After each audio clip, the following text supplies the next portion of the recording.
Olibet. Premium EuroLeague Basketball rėmėjas. Nesėkmingas lošimas gali sukelti priklausomybę.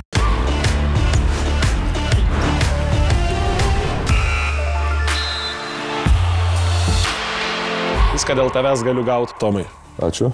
Ir visiškai tik dėl tavęs vyksta šita laida, į kurią šiandien visi susirinko kaip niekad energingai. Ta prasme, yra smagu matyti nuo operatorių iki vedėjų. Stafas visas Eurolygos ambasadai, visi yra užsidegę, nes jūs nematot, kiek čia sėdi žiūrovų čia. Kaip Friends serialą filmuodavo su gyva publika, lygiai taip pat mes Eurolygos ambasadai rašinėjom, visiems mojuojam. Ir sakome šiuo metu sirguliuojančiam Tomui Purliui labadiena. Labadiena, ačiū labai. Kas tau Zuiki nutiko, ko tu tokio? Ai, bet nežinau, vakar sužaidžiau varžybas, pats turėjau užbėgti į aikštelę, norėjau užbėgti kokių 5 minutėm, nes dar visiškai taip nėra. Labai paruoštas kūnas, bet išbėgau ten daugiau negu 25 ir paskui matyti protelio nėra, tai šalta vėja išėjau, šiandien atsikėliau, žiūriu, kad nelabai kaip jaučiuosi. Tai va, tai.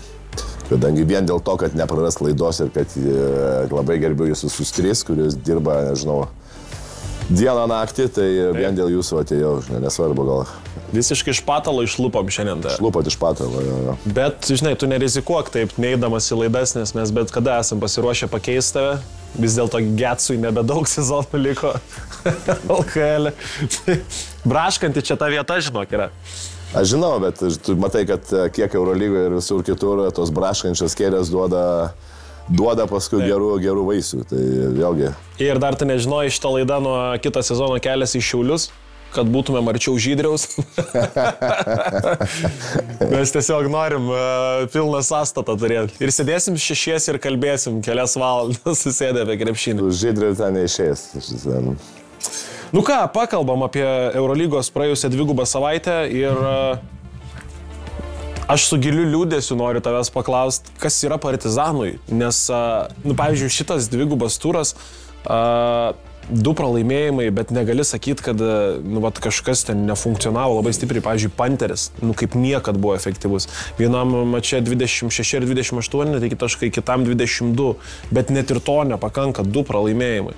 Kas jiems yra, Tomai? Žinok, tu žiūri tą jų žaidimą ir kai tu labai teisingai pasakei, kad atrodo, kai kurios dalykus jie gerina, 2 prieš 2 žaidimą, greitą puolimą, gynybą, bet kai pagerina vieną, tada atsiranda kitos būtent klaidos, kiti minusai, kai tu matai, kad problema kartais gynyboje ten pas juos irgi, žinai, stringa ir atrodo su Žalgiriu, pažiūrėk, 3-4 kėlinį, jie labai agresyviai gynėsi, bet išmušė žalgiriečius daug iš vėžių.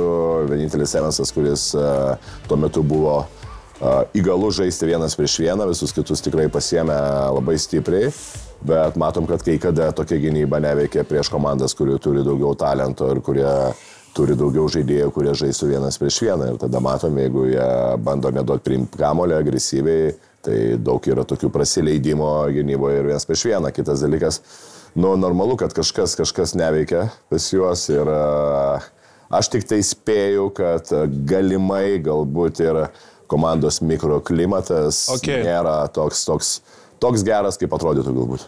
Nes panašu, kad jie buvo ant bangos, žinai, atvažiavo Kaboklo ir atrodo viskas pradėjo gerėti. Panteris dabar įsivažiuoja, bet čia nėra, kad treneris, žinai, kaip kartais sakai, neišsireikalauja paprasčiausiai iš komandos. Žinok, ne, aš kad Abradovičius neįsireikalautų, tai čia nemanau, kad yra tokia galimybė, manau, išsireikalauja, gal tik tai dar matai, kad kaip ir aš matau, kad galbūt yra per daug tų visų taktinių dalykų žaidėjams kišama, nes tu matai, kad komandos, kurios išlaisvėjo, taip, tai čia gali vardinti turbūt jau net, aš taip išvardinsiu, galėtų kokias 5 komandos, kurios pakeitus trenerių tikrai išlaisvėjo, daugiau atsirado laisvumo komandoje, daugiau greičio ir jos davė labai gerų rezultatų.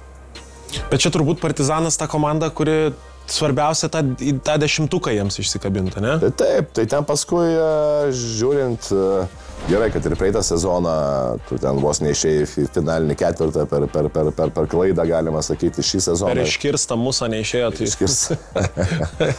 kitą sezoną, tai šį sezoną tu matai, kad visos komandos praktiškai be Realo galbūt, nors matai, kad Realas kažkiek tai irgi stringa, bet kokiu atveju tai vis tiek geriausia komanda ir turbūt niekas nenorėtų atkrintamosiose, tai pasakyti, gauti Realą. Ketvirtfinalį, tai čia normalu, kad ar svarbu tu užimsi ten 10 vietą, toliau šansai ten yra praktiškai visų komandų apylygiai. Ir žinant, kad pas Obradovičių dažnai ta forma būna geriausia būtent tada, kai reikia, tai yra pavasarį, tai čia kodėlgi ne. Bet, sakau, čia negali visko lyginti su praeitais metais. Tai... Ši būtų fantastika, Partizanai likt 7. Taip. Ir tada žais su kokiu Virtusu arba su Barsa, jiems čia būtų pats tas. Apie Monako reikėtų pakalbėti. 4 pergalės iš eilės, 2 Eurolygos savaitę, 2 pergalės ir čia tos 2 pergalės, kur nebuvo paprasti varžovai, buvo tas pats Partizanas ir Feneris nusineštas. Aš tai noriu paklausti, su kuo tu labiausiai jos norėtum serijui matyti atkrintamą? Pirmiausia, aš pasižiūriu ir šiaip žiūriu į gerą gynybą Monako. Jo, tikrai. Nedaug pralistų taškų. Taip, nedaug pralistų taškų ir kai tu žinai, kad ten galbūt yra tie žaidėjai, kurie individualiai stiprus ir galimai jie gynyboje netiduoda tiek savęs, kiek atiduoda puolime, tai treneris tikrai privertė to žaidėjus gintis ir matom, rezultatas tikrai yra. O kad tu duobelių, tai aš manau, čia visos komandos neišvengsiu duobelių. Bet Monakas, manau, kad viena iš tų komandų, kuri kaip niekas kitas priklausoma nuo tos motivacijos, žinai, nes tikrai neišeina sužaisti pačių geriausių rungtynių, visada Maikas Džeimsas, žinai, jeigu jam pirmi metimai neįkris, jis kartais gali numoti ranką ir sakyti, ai. Jo, bet šiaip Maikas Džeimsas palyginus, jisai tobulėja, ta prasme, kad čia turbūt kažkiek tai galima į Fosterį, maždaug kur Fosteris atvažiavo irgi lygiai taip pat, jisai pradėjo žaisti daugiau komandiškiau, pradėjo gintis. Tai čia toks irgi panašus variantas, kad visą laiką būna, tu aišku, pėsėja kartais mėnulio fazių, kur jisai visiškai išsiema pats iš varžybų, bet kokia atveju, kai būdavo anksčiau, kiek jisai išimdavo ir varžybas. Dabar tu matai, kad kartais jamgi žaisti be kamalio ir kai komanda laimė ir atiduoti visą iniciatyvą kitiems komandos nariams, jis šitą su malonumu daro, ypač jeigu komanda laimė, tai nemanau, kad jisai jau tiek metų žaidžias Eurolygas ir turėtų kiekvieną kartą bandyti savo asmeninę statistiką pakelti virš komandinių rezultatų. O šiaip čia galbūt galima ir pritemti prie tos minties, kad pernai jie buvo per 2 gerų kėlinių nuo finalo Eurolygoje ir galbūt jis jau daro viską, kad tą Eurolygą pavyktų laimėti, žinai. Tai aš taip įsivaizduoju, kad galimybę tikrai tam turi. Tai aš nežinau, tik tai Kemba Walkeris, žinai, kai tu tokį žaidėją nusipirki ir tu matai, kad jisai tau duoda naudos, aišku, yra biškitas minusas. Šiaip aš nelabai įsivaizduoju, dar kokiu pagrindu jis yra laikomas toje komandai. Nežinau, čia sakytum, kad kažkas tai surištas su medija, veidas, bet koks gali būti veidas, jeigu jis tau nežaidžia aikštelėje, tai ką čia, jeigu nori veidą pasikvies, nežinau, Madoną ar dar kažką, tai Paris Hilton. Lemą Madona už 2 lemus atvažiuotų gal sezoną. Jo, šiaip keista yra, ypatingai, kai atrodo, žinai, galėtum gal su tokia įspūdinga gynėjų linija, galėtum gal aukštesnio žmogaus paieškoti už tos pinigus, kuris į pagalbą Motejūnui, žinai, ateitų ir Donta Holui. Tu matai centro puolėjų, bet žinok, kai tu turi 2 aikštelės žaidėjus ir ten viskas yra labai sustiguota, tai yra didžiąją dalį rungtynių jie žaidžia grinai savo minutės ir gauna nuo iki ten 5+50 + minučių. Tai manau, komanda laimė, aš nemanau, kad dabar būtų labai protinga dar įvesti kažkokią sumaištį ir į tą poziciją pasikviesti kažkokį 3 žaidėją. Šiaip dabar turbūt apskritai nebėra tas laikas, kai tu bandai papildyti komandą, kad ją patobulintum, žinai, ne todėl, kad tau reikia, pavyzdžiui, kai yra komandų, kuriams galbūt reikia į kažkurią poziciją žaidėjo, bet tobulinimams ir eksperimentams jau turbūt, kad nebelaikas. 9 turai iki reguliariojo galo. Jo, plus ar tu matai labai kažkokių super gerų žaidėjų, kurie atėjo į komandas, visiškai pakeistų jos veidą ir ten būtų ta šis pasikeitusio žaidimą. Matom, kad treneriai, kai pasikeičia, tada visiškai pasikeičia tas žaidimas. Lemą pakeisti treneriai, kaip žinai, bet kuriam darbe pakeisti kokį Dyriką. Visi bandys, pirmą savaitę bandys prinert visi. Taip. Čia vėlgi galima, žinai, aš taip vis galvoju, kodėl taip yra ir aš manau, kad galbūt irgi pagrindinis dalykas susijęs turbūt su psichologija, kur atėjęs naujas treneris pakeičia tavo galbūt požiūrį į trenerį ir galbūt kartais būna, kad su tuo treneriu tu kažkokias turi aiškias rotacijas ir kai tau jos netinka, tu prarandi motivaciją įrodinėti toliau treneriu. Dabar, kai ateina naujas treneris, tai yra naujas popieriaus lapas ir tu matai, kad visi žaidėjai vėlgi lygus, visi žaidėjai pradeda stengtis nuo pat pradžių. Kitas dalykas, manau, vis tiek treneris, kuris ateina į komandą, jis vis tiek analizuoja, žiūri tas rungtynes ir galbūt kitų požiūrį mato, ko tai komandai trūksta. Tai čia galbūt irgi tas momentas. Dar užbaigiant tą Monako temą, yra komanda, su kuria norėtum pamatyti Monako serijai? Čia apie įkrentamasias? Ne, čia jau, žinai, kai užsigrynins tas aštuntukas ir tie ketvirtfinaliai, kai prasidės. Blema, žinok, nežinau net. Nes čia, žinai, kas labai panašu... Monako Feneris. Jo, čia labai gali būti, žinai, kad... Nes jie laikosi 6-4 vietoj. Čia tas trejetukas turbūt gali toks ir išlikti iki sezono galo. Ir Panathinaikosas, Monako, Fenerbahčė. Tai blema Monako su Panathinaikosu. Nors abi šiaip norėtos pamatyti finalo ketvirtį, bet blemas aš labai norėčiau, kad jie žaistų su... Šiaip jo, Panathinaikos šiaip gerai atrodo, tikrai gerai atrodo. Nepaisant to, mes sugebėjom nugalėti vieną iš karščiausių komandų Žalgiris, tai tiesiog smagu. Pakalbėsim dar apie Žalgirio šėlsmą. Barso šiaip gera savaitė, įsitvirtino antroje vietoje, laimėjo tą svarbų mačą su Virtusu ir dabar iš dalies tvirčiau jaučiasi antroje vietoje, bet iš dalies ten 2 pergalės skiria nuo 6 vietos. Bet ar tas nenustebino pergalę prieš Zvezdą? Čia turbūt pats svarbiausias klausimas, nes namie Virtusą be Šengelijos nugalėti gal buvo paprasčiau, nes atvažiuoti į Belgradą ir blema gerą mačą sužaidė Barsą. Jo, žinok, aš žiūriu į Belgradą ir tai turbūt kol kas vienas iš didžiausių nusivylimų, jeigu jau mes Žalgirį skaitom, kad tikrai išlipo iš tos bangos ir demonstruoja gerą krepšinį. Tai, Anadolu, Armani ir Cervena Zvezda, taip turbūt galėjai sakyti, kad tos komandos tikrai yra nusivylimas ir nematai prošviečių komandą. Bet čia galbūt tas toksai išskirtinis atvejis, kai pasikeitė treneriai ir atrodo, tu lauki rezultatų, aš tikrai gero trenerio, bet to rezultatų kaip kol kas nėra. Ir būtent tą trenerį, kurį atleido, Ivan Duško Ivanovičių, tu matai, kad Baskonė žaidžia visiškai kitokį krepšinį ir pergalingas svarbiausia, irgi lygiai taip pat daug laisvesnė ir kol kas matom Cervena Zvezda, kur būsimi Žalgirio varžovai nefunkcionuoja taip gerai, kokios ten bėdos ten, sakyčiau, kad galbūt ir žaidėjai. Yra Nedovičius su Teodosičium tie žaidėjai, kurie gali sužaisti geras rungtynes, bet gali ir tave nuskandinti, tai ypatingai Teodosičius, žinom, plius puolime yra... O tu manai, kad buvo perskubėta su atleidimu? Pradžioj sezono trenerio. Aš manau, kad perskubėta. Galbūt čia reikėjo tą atvejį padaryti, žinai, greičiau skirti su Neipieru, žinai, ir man atrodo, kad dar būtų viskas neblogai. Gal tenai buvo ta šaknis nesėkmių, nes, tu matai, kad rezultato kol kas tikrai jokio nėra. O Barsos atveju, 2 pergalės, 17 dabar jau surinkę, per pergalę yra nuo Virtuso ir atrodo, kad čia jie užtikrintai jaučiasi antroji vietoj. Bet, pavyzdžiui, tuo pačiu Barsa pasikrauna savaitgalį namie nuo Valencijos. Ir aš tai tavęs norėjau paklausti, o tu nemanai, kad, žinai, kai tu sakai, pavyzdžiui, Partizanas, turbūt, kad ateis į geriausią savo formą, kai labiausiai reikės, o tu neturi nuojautos, kad Barsa, kai labiausiai reikės, turėtų subrėti. Nes, blemba, jaunas treneris, komanda banguojanti, žinai.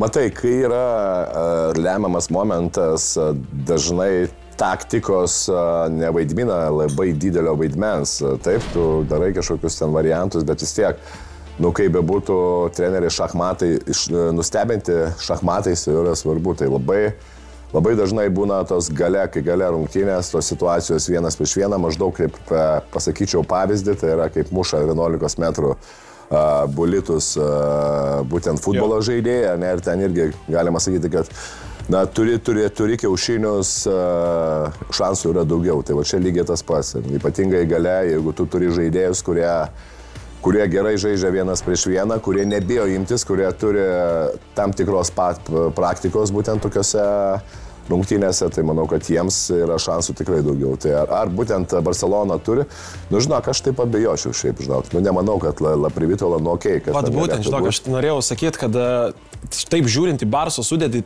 taip tai yra labai gerų žaidėjų komanda, bet kai ateis lemiamos kovos, ar jie turi tą žudiką? Neturi. Taip. Tokio žudiko, koks, pavyzdžiui, buvo Mirotičius, aišku, Mirotičius play-offuose gal žudikų nevadinkim, gal toks savamokslių žudikas, atrodo, žinai, kuriam nelabai išeina. Turbūt viena iš priežasčių ir buvo Mirotičiaus blogas žaidimas, tai kad Barsa niekaip negalėjo iškovoti Eurolygos čempiono titulų. Tai čia... pakalbėkim apie atleidimą, tai po fantastiško Žalgirio pergalės ir tragiško Anadolų pasirodymo išlėkė treneris Anadolų. Man dvejopi jausmai, nežinau kaip tau. Viena, aišku, Anadolų FS su tokia sudėtim negali taip sužaisti atvažiuoti į Kauną, bet iš kitos pusės man tai atrodo galbūt labai emocingas sprendimas, nes, man neatrodė, kad taip jau blogai dirbtų tas treneris, žinai. Jo, matai, prieš tai buvo iškovotas 2 pergalės, tada namie 2 pergalės prieš Barceloną ir Virtus, abiejai 24 taškų skirtumų. Tai jau šitą pasak. Tada pralaimėjimas Monako komandai namie, kur Monako irgi atrodo labai gerai ir tos, tikrai tragiškos rungtynės prie Žalgirį, bet, žinok, tu tokių kartais matai gynyboje klaidų ir, čia jau yra tikrai trenerio užduotis, kad žaidėjai tokių dalykų, kaip paprastas, be jokios ten nebuvo nauja paprastą pick and popą, tai darai su Meniku ar su Smitu. Su Šmitu ir 2 žaidėjai bėga prie vieno žaidėjo, čia tokius dalykus ne tą fazę čempionato, kad tu darytum tokias vaikiškas moksleivių lygoje, turbūt įpratusias galbūt moksleivių lygos lygio taisyklių klaidas, tai čia aš manau irgi. O kaip tu pats vertini tą atleidimą trenerio? Ar čia tu pritartum tai minčiai, kad čia ir savotiškas žaidėjų protestas buvo? Žinok, visko gali būti. Tai komanda tikrai nesaky, kad jie kovėsi, jeigu 30 taškų gauni. 44-14. Tu 30 taškų gauni. Antras dalykas, manau, tikrai buvo pavėluota su minutės pertraukėlė. Tu laukai 5 minutės ir tada ten buvo, jeigu neklystu, ten 14 ar 16 taškų. Tas jau skirtumas, kur tikrai nepadarus. Kai daug sakom, kad treneriai turi imti minutės pertraukėlės, kai tu gauni 6 ir daugiau taškų. Tai ta prasme, kai gauni 6 ar daugiau taškų be atsako? Taip, be atsako jau yra toks momentas, kad tu jau, treneriai sako, kad daugeliu atveju ima minutės pertraukėlė, išskyrus galbūt, jeigu tu matai, kad, pavyzdys, padarai gerą derinį, prameti laisvės metimą, arba jie meta ten kažkokį 2 trajekus nuo lentos, tai tada nemanau, kad verta tą minutės pertraukėlę, nes čia viskas gerai, jau prašiausiai sėkmė. Pakalbėkime ir apie temą, prie kurios pasirašiau, ar mes sapnuojame. Igi Brazdeikis.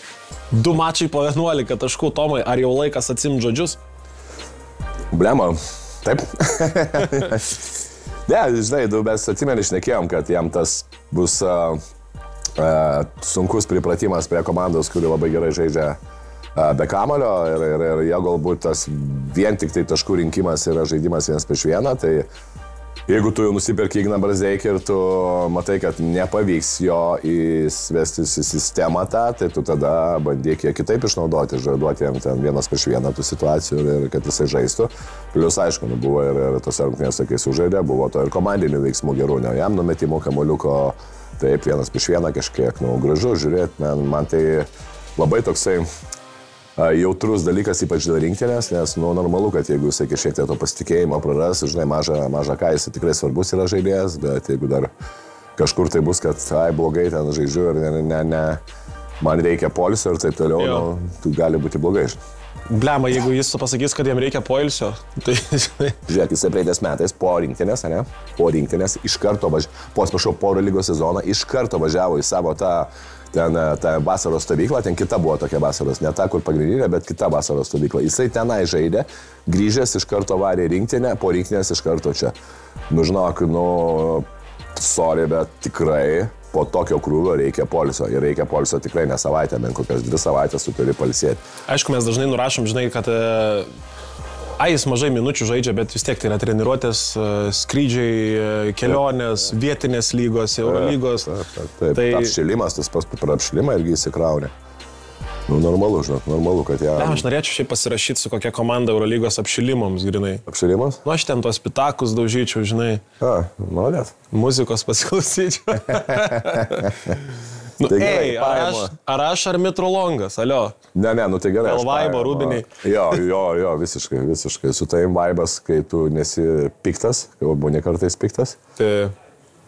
Blem, aš dabar galvoju, nepatenkinti būtų žalgiriečiai turbūt, jeigu aš su žaliom 9 rūbinė prieš rungtynę.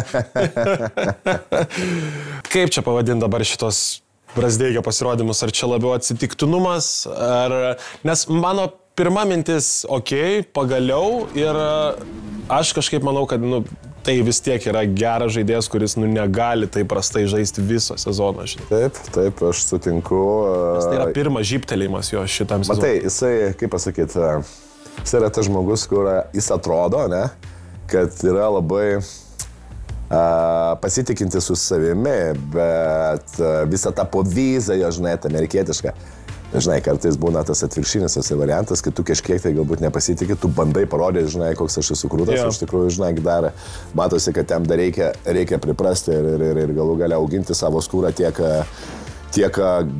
galų galia ir kaip charakterio žaidėjo, kurį turintis stiprius kiaušinius, galintis besti komandą į priekį ir kad tau nebūtų kiek galima mažiau tų tokių psichologinio streso ar įtampos ir taip toliau. Tai aš manau, čia irgi šitas galioja ir aš tikiuosi, kad jisai po tos vienos kitos geras užžistos atkarpos jisai turėtų tikrai galbūt jau ir parodyti ilgesnę atkarpą, geresnius rezultatus, jau lab, kad galimybių tikrai tas turi žmogus. O tu manai, kad laukia skyrybos vasarą su Olimpiakosu? Žinok, labai svarbu, kaip komanda pasirodys ir kaip bus rungtynių, bus čempionato galas.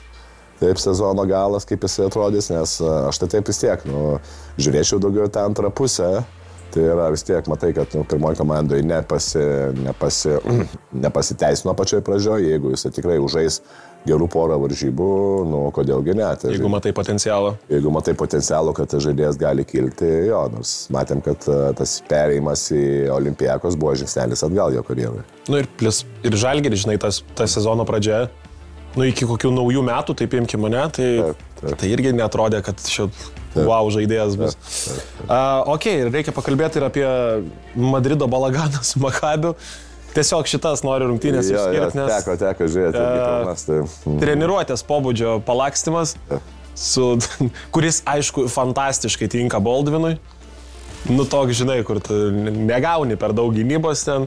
Aišku, kitas momentas plembatas, jo midrange'as tai yra killeris visiškas. Aš nemanau, kad yra užtikrinčiau atakuojantis iš vidutinio nei Baldvinas. Žinai, labai gerai yra, kad jisai dar turi be vidutinio metimo, jis dar turi irgi keletą opcijų žaidimės prieš vieną, prasiveržimas, ten flauterį galimės.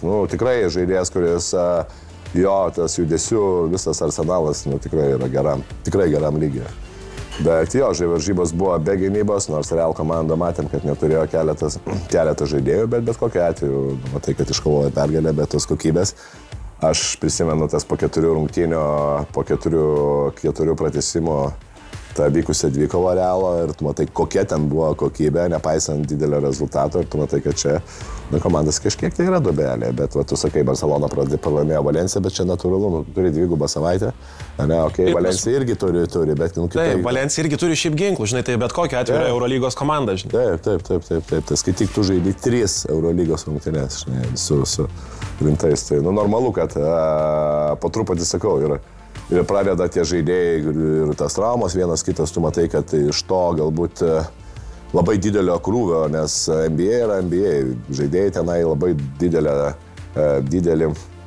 labai daug skiria dėmesio būtent fiziniam pasirengimui, kūno tobulinimui, kad tas 80 kelias arba ten galima gautis iki 100 rungtynių, kad atlaikytų. Ir vienas iš pagrindinių dalykų yra būtent fizinio kūno stiprinimas pas Ameriką. Mes biškai kitaip važiuojam, bet manau, reikės irgi mums keistis, nes tu matai, kad daug prarandi, jeigu tu nesustiprini gerai kūno, tos rungtynių daug ir paprasčiausiai matai, kad daugelis žaidėjų neatlaiko to milžiniško krūvio.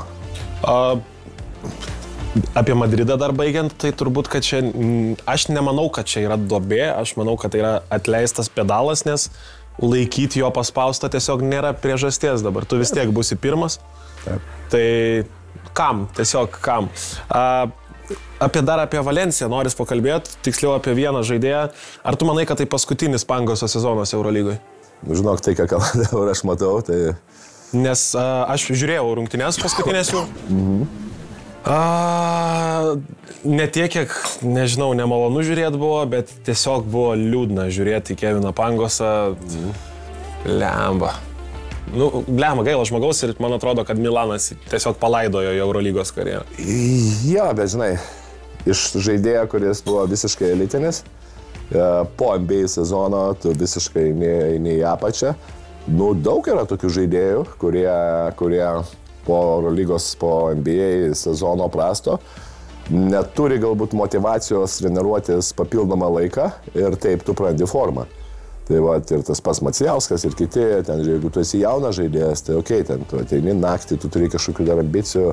Dabar kaip Pangosas, aš manau, taip, jisai atvažiavo į NBA, pamatė, nemanau, kad jisai po skrydžio eidavo treniruotis. Būtent tų laisvų metų, kai treniruojasi ten daugelis jaunų NBA žaidėjų, tai gavosi taip, kad visiškai nieko nedarydamas jisai paleido visiškai savo sportinę formą ir tu matai, kad dar dabar žengti į aikštelę, galbūt momentas buvo, kad tu turi žengti į aikštelę kažkokiam biškai prastesniam lygiai, kad gaut žais, kad tu tikrai pajustą žaidiminę dvasią, kad tos klaidos galbūt būtų kažkiek tai užmertus, tom klaidom būtų užmertos akis, bet matom, nuėjo į vieną komandą, kur ten reikalauja, nuėjo į antrą komandą ir nieko gero. Nieko gero. Koks tu esi santūrus žmogus, tiesiog galima mokytis iš tavęs. Gerai, pakalbėkim apie Žalgirio fantastinę dvigubą savaitę, sutraiškytas Efesas ir man turbūt didesnį įspūdį paliko bet kokiu atveju pergalę prieš Panathinaikosą, kurie žaidė gerai. Taip. Jie nežaidė blogo krepšinio. Ar čia jau matom tikrąjį Trinkieri efektą, nes atsimeni, mes kalbėjom, kad žmogus neturi treniruočių, jis neturi kada įvedinėti komandos į savo braižą, tai ar čia jau tikrasis yra Trinkieri efektas? Tai turbūt pagal rezultatą, matai, kad tikrai yra dėtas labai didelis žingsnis. Pasikartosiu, daug klaidų sakiau, bet pasikartosiu, kad šiaip kokybė pagerėjo labai tiek perdavimo, tiek žaidime ten užtaro be kamulio ir 2-2, bet to greito puolimo, ką mes matom. Ir kas dar labai patiko gynyba, ypatingai komandinė gynyba, labai daug paso linijų. Būtent buvo užtverta ir Panathinaikos paprasčiausiai nespėdavo laiku dalintis kamuoliu ir tikrai daug perimtų kamuolių. Va, ir kitas dalykas, taip, tu matai, kad komanda yra visiškai kitame ritme. Pasirodo, kaip ir aš sakiau, kad tikrai reikia žaidėjo, nes mes neturim žaidėjo, kurie galite žaisti 2-2 ir gerai skirstyti situaciją. Matom, Lauryno Biručio situaciją, jisai nepaustina daug, jisai viską iš atrolų, bet iš atrolų reikia jam paduoti kamuolį. Būtent ką mes matom tikrai, kad tas spacingas yra geras. Lauryno Biručio padaryta taip, kad Lauryno Biručiui neina labai tokias geras pagalbas. Jeigu eina į geras pagalbas, tai ten dažniausiai būna Meneko arba Rolando Šmito, tai yra 4 numerio, kuris iš karto meta į krepšį, labai gerai kirtimą iš galinės linijos, kai tik Laurinas Birutis gauna kamuolį. Matom tokias labai savalaikį kaip laikroduką žaidimą ir tikrai gražu žiūrėti. O yra kažkoks, arba bent keli krepšininkai, kurie manei, kad prie Trinkieri nueis į suolo galą, žinai, ir Trinkieris neras jiems rolės, nes man tai čia turbūt buvo didžiausias klausimas dėl dviejų šiaip žmonių, be abejo dėl Giedraičio. Ir kitas dalykas, aš kažkaip labai abejojau, ar Trinkieris taip pat mylės Butkevičių, žinai. Nes jisai dar traumą turėjo. Jo, ir tas ir šiaip atrodė, kad, žinai, toks, nes Arnelis vis tiek yra Kazio žmogus nuo pat paauglystės. Jo, bet matai, jisai duoda rezultatą. Kitas dalykas, labai lengva išeidinėti, kai komandos puolimas, tiek gynyboje puikiai funkcionuoja, kad tu iškovoji pergalės, tai tavo vienas kitas ten kažkokia bloga atkarpa dažnai yra į tą atkarpą užmerkiama akis ir galbūt matom, kad Arno Butkevičius gal ir pradžia nebuvo labai gera, bet gauna jisai tikrai tas žaidiminės minutės. Taip, va toj pozicijoje tikrai nėra labai lengva, nes bet kokia atveju tu kartais Evansas statai antroje pozicijoje, Butkė su Ulanovu yra treti, tada ten yra Lekavičius kartais eina antru numeriu, tada eina Dimša, Samneris. Tikrai yra pakankamai daug tų žaidėjų ir, taip nieko taip ir nepasakysi, kad visų žaidėjus tu nepadarysi kiekvieną kartą laimingais. Tai tu pirmiausia rezultatą turi turėti, norėti rezultatų ir jeigu matai, kad dabar komanda tikrai gerai funkcionuoja, būtent su Dovydo Giedraičio startinio 5 pozicijoje, tai aš manau, su tuo reikia važiuoti toliau.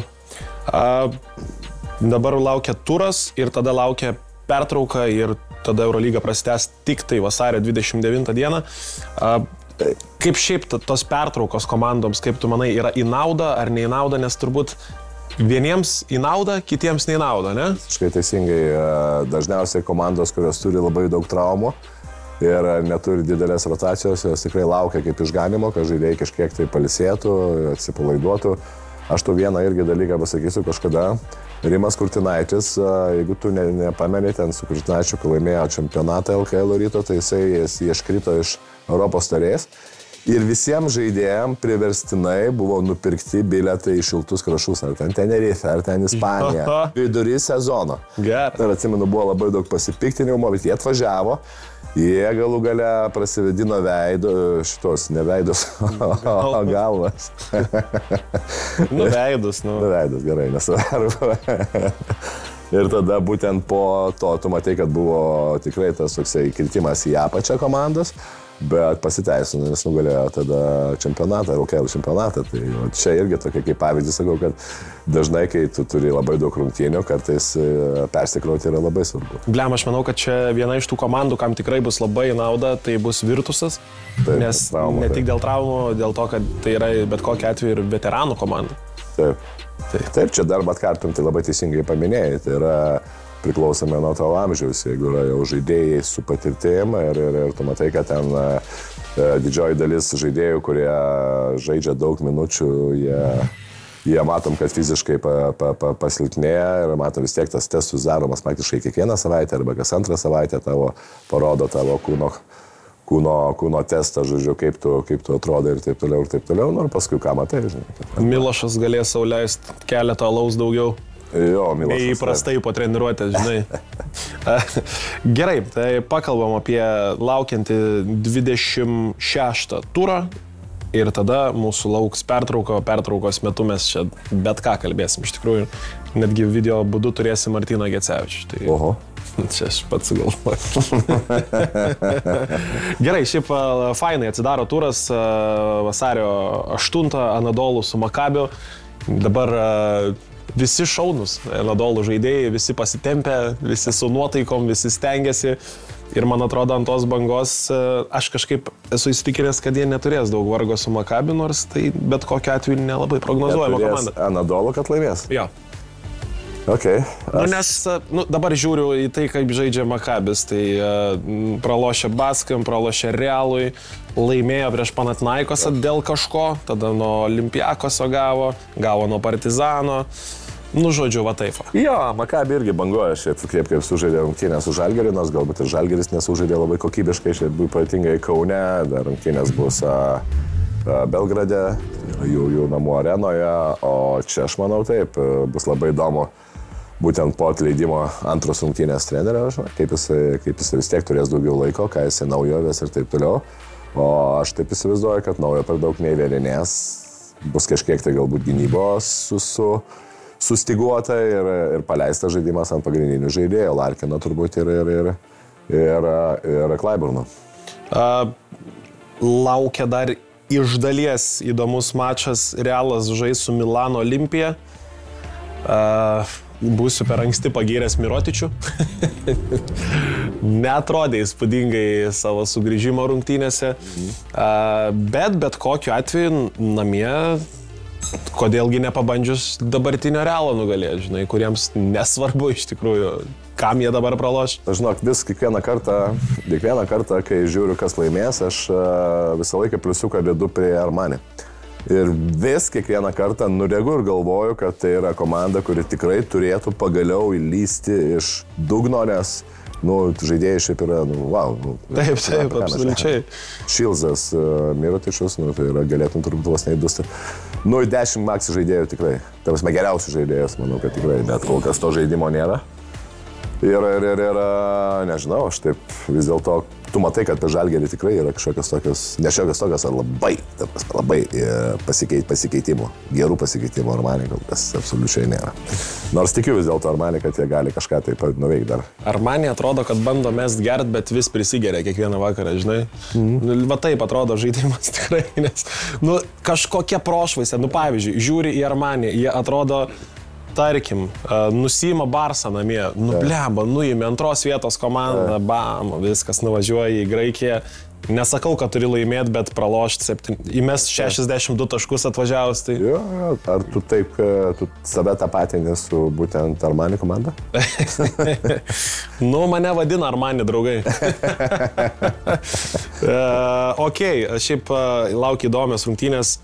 Zvezda priims Žalgirį ir ar ant tos gražios bangos galim ir Belgradę laimėti, nes blemba, jeigu būtų bet kokia kita arena, tik ne Belgradas, aš sakyčiau, bet dabar, blemba, aš labai linkiu laimėti Žalgirį, bet...